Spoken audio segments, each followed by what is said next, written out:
à tous, nous sommes à Rio de Janeiro, nous sommes fin août, le temps passe très vite, le soleil revient ici à Rio, les cariocas vont pouvoir retourner à la plage et je suis Sébastien Lièvre, j'interviens dans le cadre du temple bouddhiste à Jansheda Preya avec mes petites connotations taoïstes au passage et puis voilà, des sujets qui sont divers et variés. C'est toujours une vision où on essaye de revenir vers des formes un petit peu métaphysiques qui soutiennent le monde, ou du moins qui le créent, et nous essayons toujours de mettre ces petites touches à droite et à gauche dans nos interventions pour que vous ayez une information la plus large possible.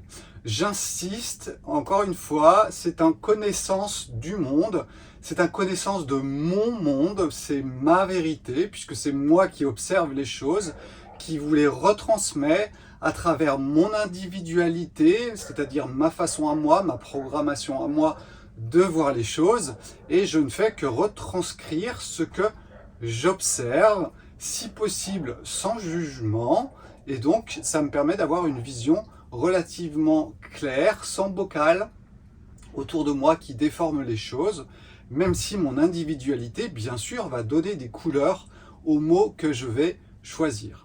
Alors, aujourd'hui, c'est ta connaissance du monde sur quoi? Eh bien, c'est quelque chose qui est très important, qui est très en vogue aujourd'hui. C'est simplement l'exercice du pouvoir dans les sociétés organisées. C'est-à-dire qu'en fait, une famille, c'est une société organisée, un pays, c'est une société organisée, quelque part la planète est une société organisée. Et aujourd'hui, je vais vous parler donc de la politique, qui est cet exercice du pouvoir, mais on va peut-être spécifier un petit peu le mot pouvoir juste après. Donc la politique, le pouvoir et l'autorité.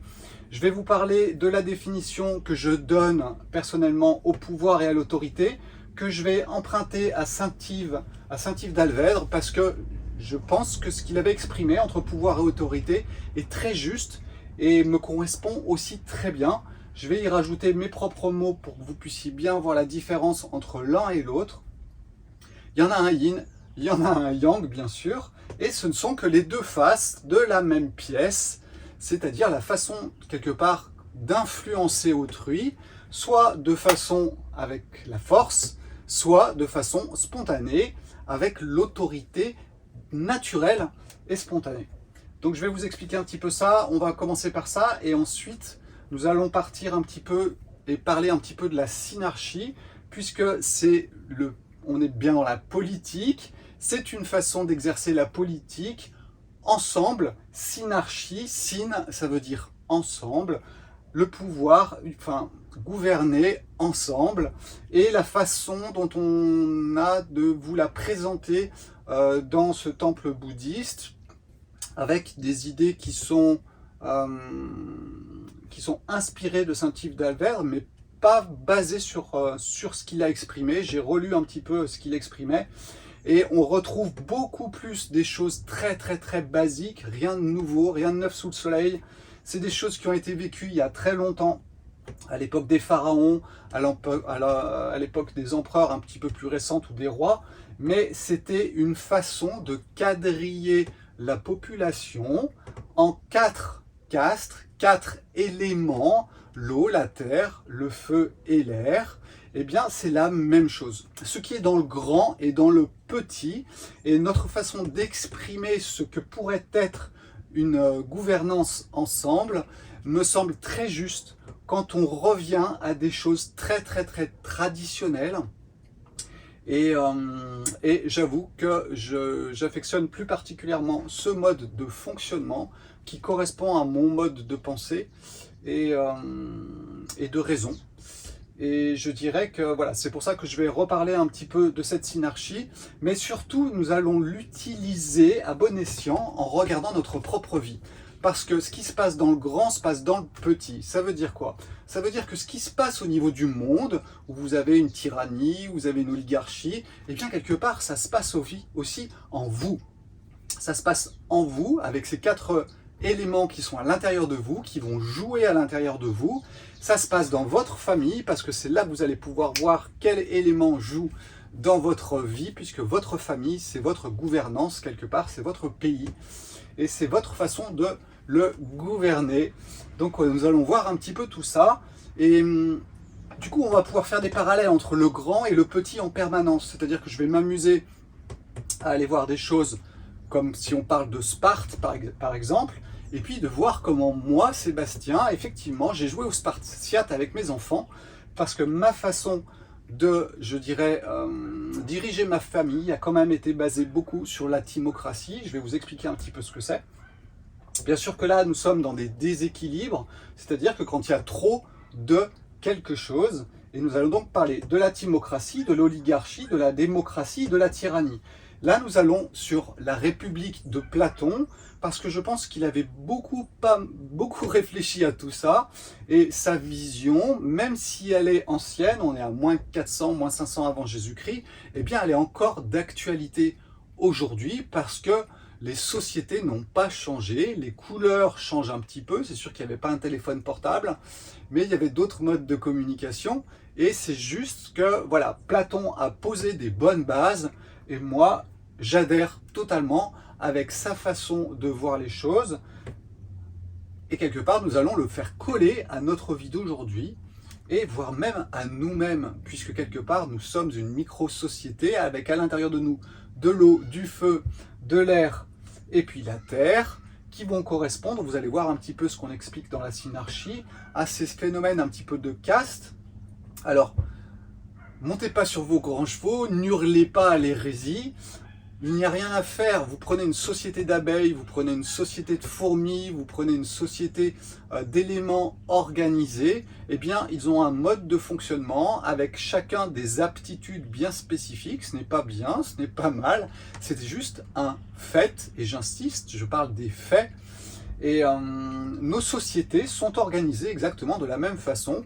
Vous avez des qualités peut-être de noblesse, de cœur, vous avez peut-être des qualités de spiritualité, vous avez peut-être des qualités de construire la matière, de la modifier avec vos mains, ou alors tout simplement, vous ne savez pas bien où vous êtes, et vous allez voir qu'un petit peu, ça représente notre société qui est basée sur ces 4 éléments, et merci bien sûr aux anciennes générations d'il y a vraiment très longtemps, des anciennes civilisations qui nous ont donné ces connaissances qui étaient basées sur les faits et sur l'observation des choses et non pas sur des cogitations et des masturbations intellectuelles qui n'en finissent jamais, qui se terminent au fond d'un labyrinthe où vous n'arriverez pas à sortir. Revenez vers quelque chose de beaucoup plus traditionnel et beaucoup plus simple. Yin-Yang, c'est hyper simple. Les 4 éléments, voire 5 éléments, eh bien voilà, vous complexifiez un tout petit peu, mais c'est pas très grave. Vous restez simple, et puis ensuite vous partez dans les labyrinthes, et bon courage. Si vous n'avez pas le pass pour en sortir, eh bien vous risquez d'y tourner longtemps et de finir dans un bocal. Voilà. Donc commençons tout simplement par le titre. Voilà, politique, pouvoir et autorité.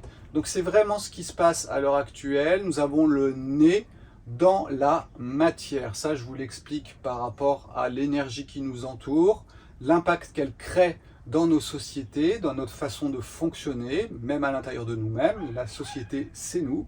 Le monde, c'est nous. Et donc, la politique, la façon d'organiser quelque part le pouvoir à l'intérieur d'une société est bien sûr montrée du doigt aujourd'hui, puisqu'on arrive dans ces extrêmes. C'est tout à fait logique. Que ce soit Poutine, que ce soit M. Macron ou que ce soit Joe Biden, eh bien, nous avons des images différentes un petit peu de cette politique et de l'exercice du pouvoir. Parce qu'aujourd'hui, c'est effectivement le pouvoir qui prédomine sur cette planète. Je vous l'explique avec ces cycles qui nous entourent, pourquoi ça crée ça, pourquoi la matière est aussi forte aujourd'hui et donc pourquoi nous sommes dans le pouvoir. Alors, les deux faces sont le pouvoir et l'autorité. C'est-à-dire qu'en fait, quand vous exercez une influence sur une personne, eh bien, vous pouvez l'exercer de 2 façons. Soit d'une façon pression, avec de la pression. Donc là, on va être dans le côté yang, pour ceux qui ont déjà un petit peu écouté ce que je racontais. On va être dans la pression. On va être dans énormément de réflexion, de cogitation. On va être dans la violence.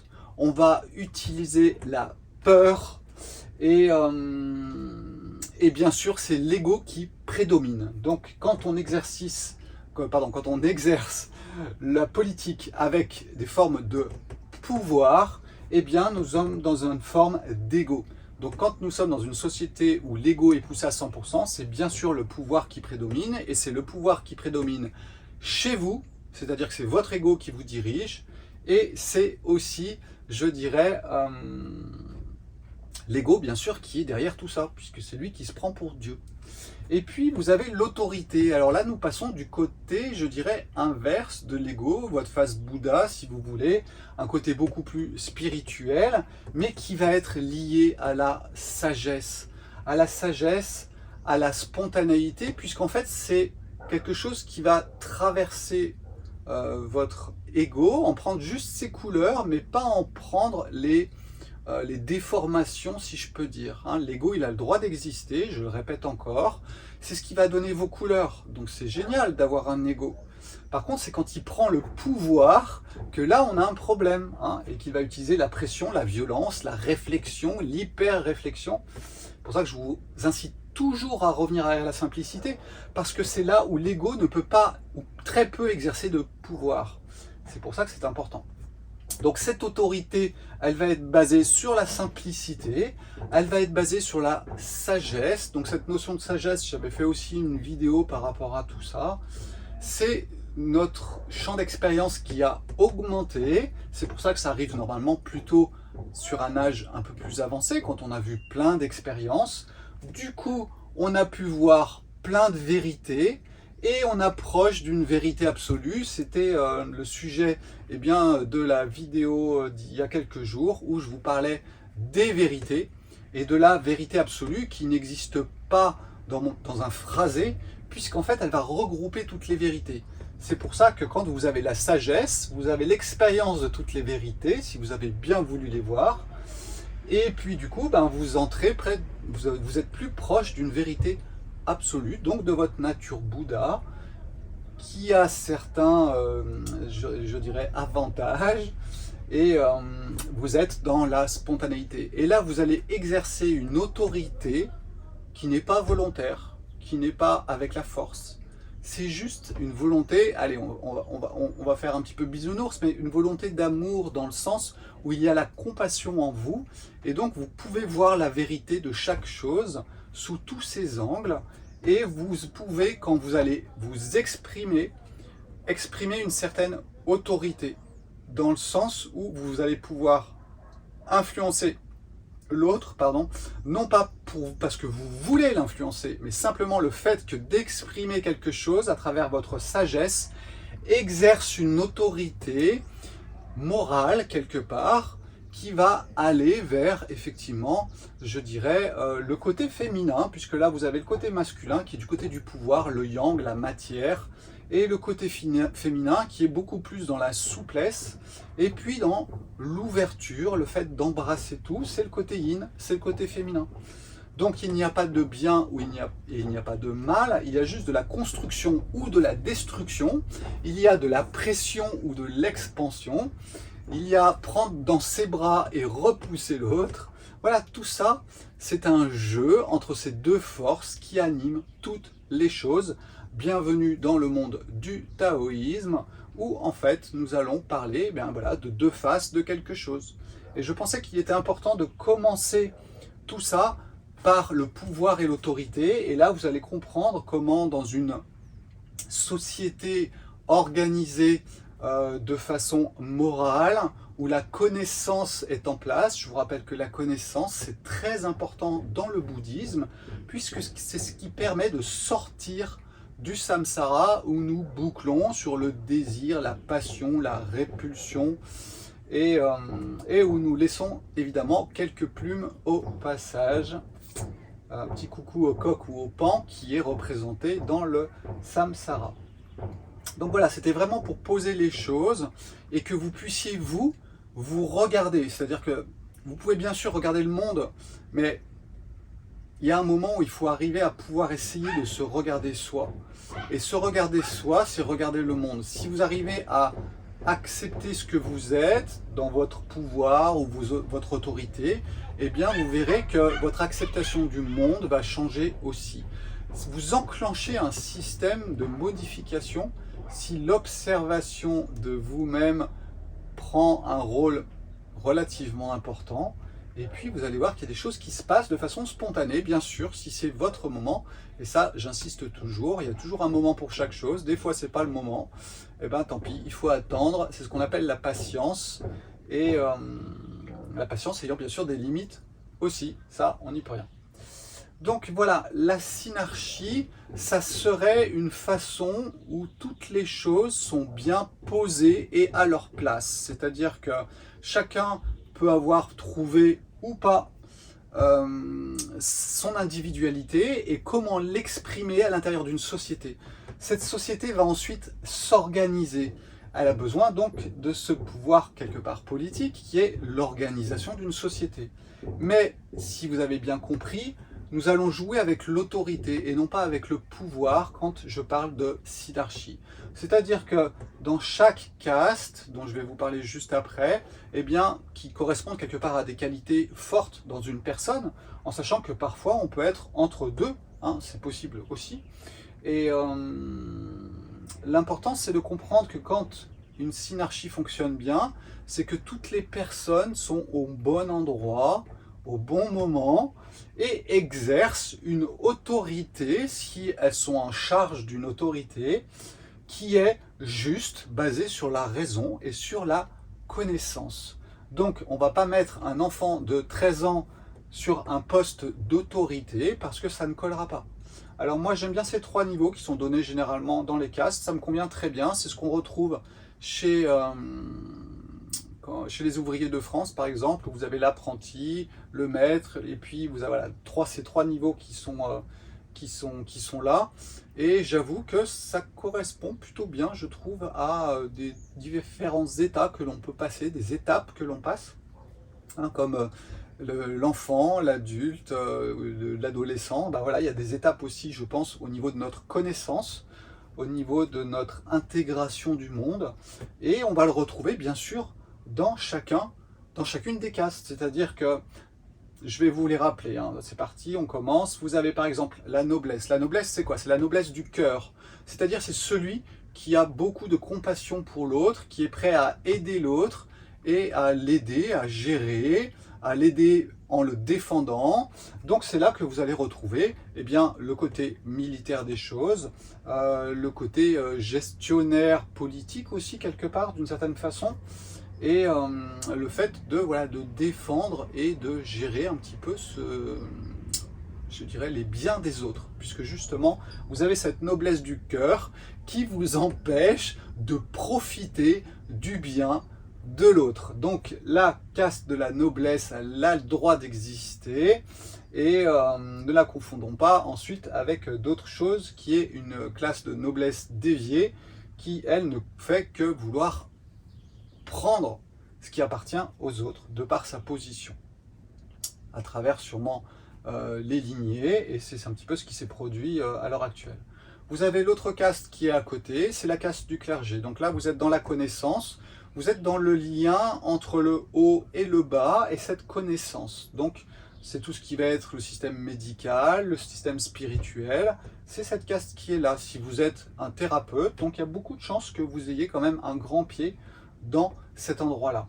Vous aviez ensuite, moi, ce que j'appelle les créateurs dans la matière, c'est-à-dire que tous les ouvriers, ceux qui vont construire avec leurs mains, c'est ceux qui vont nous créer des choses, d'accord? Une voiture, elle ne se monte pas par hasard. Alors aujourd'hui, je sais, c'est un robot, mais à une époque, c'était autre chose. Il y a une époque où il y a eu les cathédrales, et on avait des maîtres de la création de la matière, qui travaillent avec leurs mains ou aussi avec leur intelligence, mais qui vont créer la matière. Un inventeur, par exemple, pour moi, est dans cette caste-là, aussi bien qu'un ouvrier, et bien sûr avec des niveaux de raison, de connaissance élevés, je dirais élevés, dans le sens où la connaissance est présente, et c'est ce qui fait tout, je dirais, le côté synarchique de la chose, c'est d'avoir un niveau de compétence qui correspond à la personne, et donc une position d'autorité qui lui correspond aussi.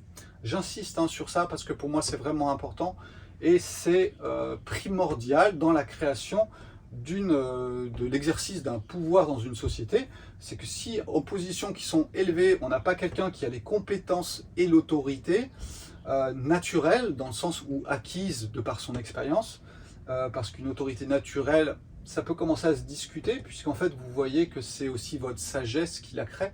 Donc il est fort probable qu'une autorité naturelle à l'âge de 5 ans, moi j'y crois pas trop. Maintenant il existe toujours des personnes assez exceptionnelles, et pourquoi pas. Donc bien sûr qu'au niveau de chacun de ces positionnements, vous avez des gens exceptionnels qui excellent dans leur catégorie, dans leur individualité, et qui ont conscience qu'ils vivent effectivement dans une société et qu'il faut l'organiser. Et puis vous avez la quatrième caste, qui est la caste des indéterminés, c'est-à-dire que soit ils n'ont pas eu la chance de pouvoir développer leur technique, ou alors ils ne savent vraiment pas où se positionner, eh bien ils vont être là pour aider la société dans les tâches diverses et variées qui seront à leur niveau, tout simplement. En sachant que vous n'êtes pas bloqué dans une caste. Bien sûr qu'il est évident que votre individualité vous donne quand même une tendance. Hein. C'est ce que j'explique dans le design humain, c'est que vous avez des baguettes magiques, on en a tous, hein, et bien sûr ça va vous pousser plus d'un côté ou plus de l'autre. Alors on en a 3, 4, éventuellement 5, mais pas plus. Je parle des baguettes magiques. Je parle pas des jambes. Et c'est vrai que du coup, des fois, on peut être à cheval un petit peu sur deux, c'est possible. Et vous pouvez très bien être d'un côté, passer de l'autre, c'est pas un souci. Tant que l'on reste dans ce qui est juste, il n'y a aucune importance d'un positionnement dans une caste ou dans l'autre, en sachant que l'important c'est d'être heureux, au service de soi-même et de la société, et donc de Dieu, si on veut bien l'appeler Dieu, c'est-à-dire l'art d'expérimenter la vie dans des sociétés, puisque nous avons tendance pour l'instant à vivre comme ça. Alors bien sûr, je ne vous ai pas dit, mais je vous parle d'une société de sédentaires, où les gens vont vraiment être posés à un endroit et créer une société, une civilisation qui va être à un endroit. Alors, comme dans toute chose, eh bien, il y a quelque chose qui est au centre de tout ça et qui va éclairer tout ça. Alors bien sûr que là, nous allons tomber sur le pharaon, l'empereur, le roi. C'est celui qui a des compétences qui lui permettent d'exercer un point central, et donc il a vraiment des compétences qui sont à un top niveau. Dans une synarchie bien faite, il n'y a pas un empereur, un pharaon ou un roi qui n'en vaut pas le coup, sinon on n'est plus dans une synarchie, on est déjà en train de partir dans quelque chose qui part en cacahuète. Hein. En sachant qu'une synarchie n'a qu'un temps, puisqu'en fait, tout est impermanence, je vous rappelle, dans le bouddhisme, et c'est pas que dans le bouddhisme, il n'y a qu'à regarder dehors, ah bah ça y est, il était 11h quand j'ai commencé, ah bah il est 11h03, le temps a passé, les choses ont passé, et donc cette synarchie, ou ce mode de fonctionnement relativement bien équilibré, va tout d'un coup basculer, et c'est ce que Platon va nous expliquer dans son discours La République, où en fait il va vous expliquer comment ça bascule, et on peut même retrouver quelle caste va faire basculer les choses, puisqu'il y a une caste qui va prendre le pouvoir, et du coup on passe dans le déséquilibre. C'est pas bien, c'est pas mal, ça fait partie du jeu, ça fait partie de ce qu'on appelle le déterminisme historique, c'est-à-dire que c'est une variation des choses dans le temps, tout simplement. Alors ce que l'on va faire, c'est qu'on va s'amuser à faire un parallèle entre je dirais, ce qui se passe dans les sociétés et ce qui se passe à l'intérieur de votre famille et de vous-même. Parce que c'est là que ça va être intéressant. C'est que si vous arrivez à vous voir vous-même quand vous êtes dans une timocratie, une oligarchie, une démocratie ou une tyrannie dans votre famille, eh bien vous allez pouvoir comprendre le monde en vous comprenant vous. Et si vous arrivez à comprendre le monde, eh ben c'est pas difficile, vous pouvez aussi basculer sur vous. D'accord ? Il n'y a pas un ordre spécifique. Mais ce que je veux exprimer, c'est juste que quand vous comprenez le petit, vous comprenez le grand. Et quand vous comprenez le grand, vous comprenez le petit. Parce que tout n'est que harmonique, copier-coller. Et c'est ce que je vous expliquais avec les fractales, où en fait, plus vous zoomez, plus vous voyez toujours la même chose. D'accord ? C'est toujours ce jeu permanent qui est reproduit, mais à un degré ou à un niveau différent. Voilà. Donc quand vous regardez ce qui se passe sur la planète ou quand vous regardez ce qui se passe dans votre famille, vous avez exactement la même chose. Donc nous allons commencer par une des premières sources de problématiques, c'est ce que l'on va appeler la timocratie. Alors la timocratie, ça va beaucoup se produire à partir de la noblesse, et je vais parler aussi du clergé parce que Platon n'en parle pas dans ses républiques biaisées, et je pense que la théocratie, donc quand les religieux prennent le pouvoir, eh bien quelque part on va pouvoir le mettre aussi avec la timocratie, ou dans le sens où la spiritualité va mettre un point d'honneur à utiliser le pouvoir et à dire que c'est elle qui a raison, et va ensuite entrer en guerre. Parce que dans une timocratie, le plus important, c'est la victoire, c'est l'honneur. C'est-à-dire qu'en fait, au départ, nous avions une classe où effectivement on cultivait un certain honneur à aider l'autre. Et puis, ce qu'explique très bien aussi Platon, c'est qu'en fait, il y a une dégénérescence en termes familial, où en fait, c'est la génération d'après, bien sûr, qui va faire monter le changement. Et donc, cette noblesse de cœur va être récupérée par un honneur à vouloir cette noblesse de cœur, et bien sûr, elle va être perdue. Et donc là, nous allons entrer dans la rivalité, dans l'ambition, dans le côté guerrier, dans le côté pouvoir, dans le côté spartiate. C'est pour ça que je vous disais que quand moi j'ai élevé mes enfants qui ont maintenant 23, 21 et 19, je vous avoue que le film 300, moi ça me prend aux tripes d'avoir cette question d'honneur à l'intérieur de moi. Et donc il y a une partie de moi qui est un petit peu aussi à gauche du côté de la noblesse par rapport à ça. Et c'est vrai que j'ai eu tendance à les influencer, à aller vers ce genre de choses où on place l'honneur assez haut, mais j'ai aussi placé un petit peu des systèmes d'ambition, de vouloir arriver à faire quelque chose pour devenir plus fort. Et vous voyez que le côté guerrier, le côté spartiate, on le retrouve totalement, et ça ne fait que augmenter la rivalité à l'intérieur de la famille.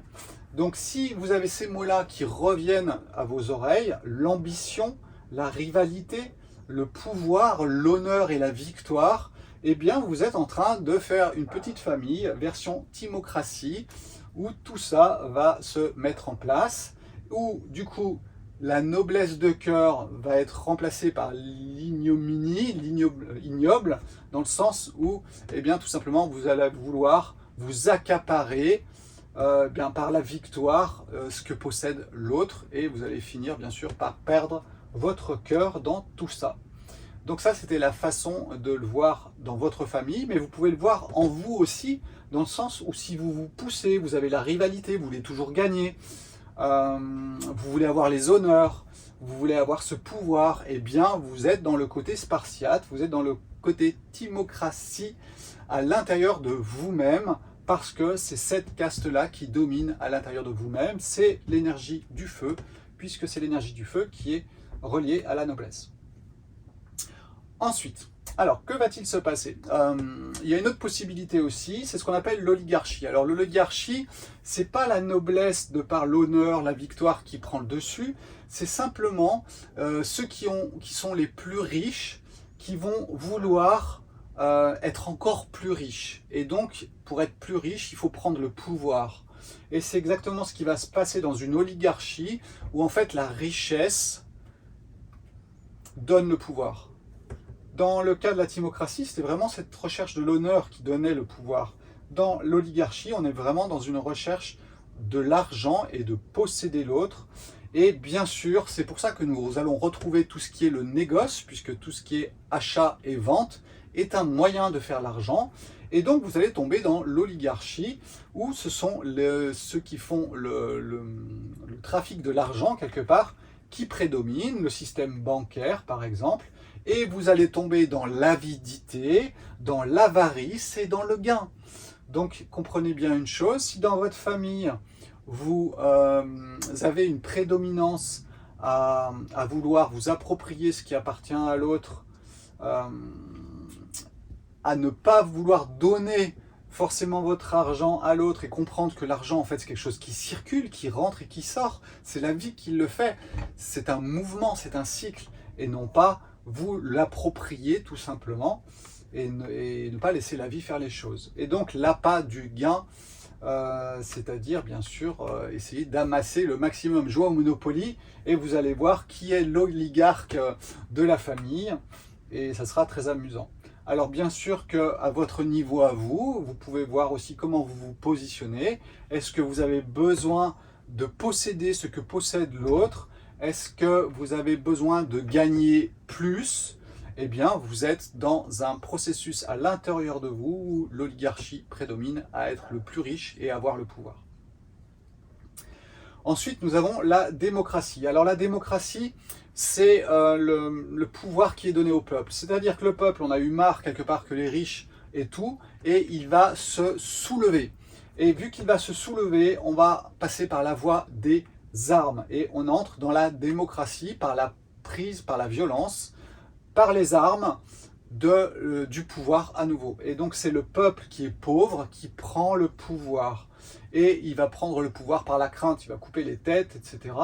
Et on va supprimer tous ceux qui sont pas, qui possèdent un peu trop de choses.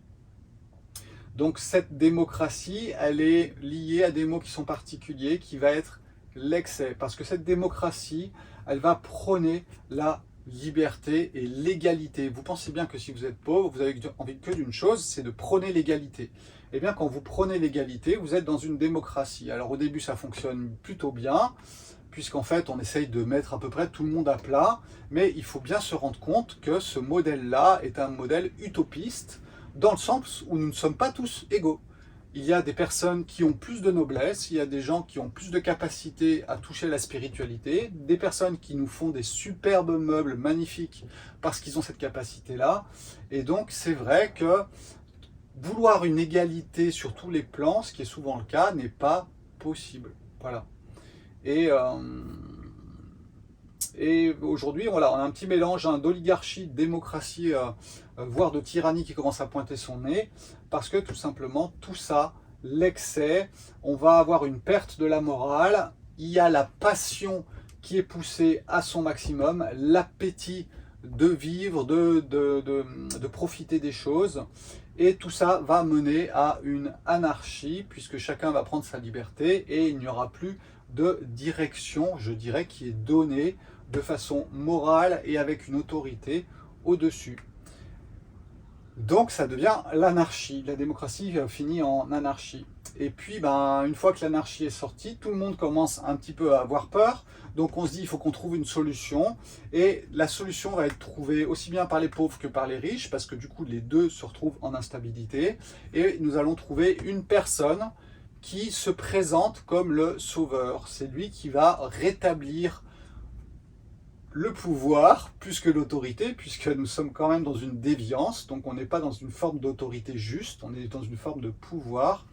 Et cette personne, vous verrez, le tyran au départ est celui qui vous propose les solutions, qui vous fait des grands sourires, qui va donner des choses à l'un, qui va donner des choses à l'autre, et il arrange tout le monde. Et c'est le profil type du tyran au début, c'est qu'en fait, il veut arranger tout le monde. Il veut arranger tout le monde, pourquoi ? Pour avoir le pouvoir, parce qu'en fait, c'est un homme de pouvoir, ou une femme, bien sûr, de pouvoir. Et qu'est-ce qui va être derrière tout ça? Eh bien, vous avez le côté voleur, c'est-à-dire que prendre les choses à l'autre, comploter, c'est-à-dire que vous allez énormément penser, énormément cogiter, tourner les choses. Vous alliez être rusé, parce que vous avez la chance d'être intelligent et vous pouvez comploter tranquillement. Et voilà, on parle d'orgiaque dans le sens où je pense qu'on est encore dans une forme d'excès par rapport à certaines choses.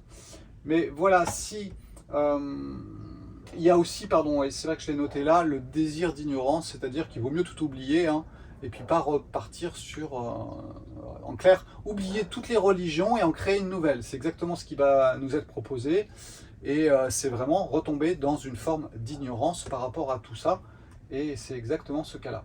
Alors, à vous de voir si vous êtes trop comploteur, trop rusé, et vous poussez les autres à entrer dans l'ignorance. Et là, vous êtes effectivement le petit tyran de la maison qui, avec son petit sourire, fait quand même des choses où il tient la rêne de tout le monde et il a le pouvoir. Et c'est une personne qui a le pouvoir, c'est le tyran. Voilà, j'ai fait un petit peu le tour. Alors, il faut savoir que le terme synarchie, Saint-Yves d'Alvèdre l'a repris, mais ça existait déjà, je ne sais plus, qu'est-ce que j'avais noté, c'était en 1800, je crois, 1700 même, 1700. On avait Thomas Stackhouse, alors merci Wikipédia, qui était un homme de clergé qui avait déjà utilisé la synarchie. Par contre, je ne sais pas dans quel sens il l'avait utilisé. Il faut savoir que Saint-Yves d'Alvèdre ne l'exprime pas forcément comme ça, ou alors je n'ai pas assez étudié Saint-Yves d'Alvèdre pour cela. Pascal en parlerait sûrement beaucoup mieux que moi. Mais moi, je me suis cantonné juste à certaines choses où Saint-Yves d'Alvèdre ne vous parle pas d'une synarchie sous cette forme-là. D'accord ? Il va parler plus de l'organisation du pouvoir avec une espèce de trinité, enseignement, justice, économie et un mode de fonctionnement dit synarchique. Mais moi, j'aime bien cette version synarchique traditionnelle parce que pour moi, elle est dans les faits. Elle est dans les faits, elle est dans l'individu, de trouver la place de l'individu dans une société. Et pour moi, c'est le plus important, c'est qu'on puisse arriver, si possible, à vivre heureux en ayant trouvé sa place et en exerçant ses capacités et que la vie s'écoule à travers nous dans un sens plutôt constructif que destructif, même si je comprends bien qu'à un moment la tyrannie, eh ben, il faut la détruire. Donc je ne refuse pas le côté destructif de la vie, ça a un temps aussi. Et je serai prêt à entrer dans ce temps quand ce sera le moment, s'il y a un moment pour moi à ce niveau-là. Donc voilà, bienvenue dans ce Connaissance du Monde sur la politique, le pouvoir et puis l'autorité. J'espère que ça vous aura intéressé, que vous aurez posé les choses dans votre tête d'une façon un peu différente, en sachant que j'ai essayé de vous donner une définition de l'autorité et du pouvoir qui était ma propre vision des choses et qui est très proche de Saint-Yves d'Alvèdre, qui l'exprimait aussi de cette façon-là, et je pense, voilà, ça me correspond très bien. Ciao, ciao, bonne journée, à bientôt au Brésil, vous verrez, c'est un joli pays où les gens sont gentils, il s'y passe aussi des choses des fois pas très nettes, mais ça fait partie du jeu, le Brésil n'échappe pas à tout cela. Par contre, c'est vrai qu'il y a quand même une sensation de bien-être et de bien vivre beaucoup plus prononcée que l'énergie que vous subissez en ce moment en Europe, où je vais retourner d'ici maintenant un mois pour faire ces semaines de jeûne. Donc si vous voulez jeûner en Bretagne, je vous invite à me rejoindre dans une superbe maison qui est au bord de l'eau, et vous allez tester le jeûne. Alors ce sera un jeûne avec un bouillon le soir, avec des citrons, du gingembre pressé, des tisanes. Voilà, c'est un jeûne arrangé, rassurant, et avec votre serviteur. Voilà. Ciao, ciao, bye bye, à bientôt, bye.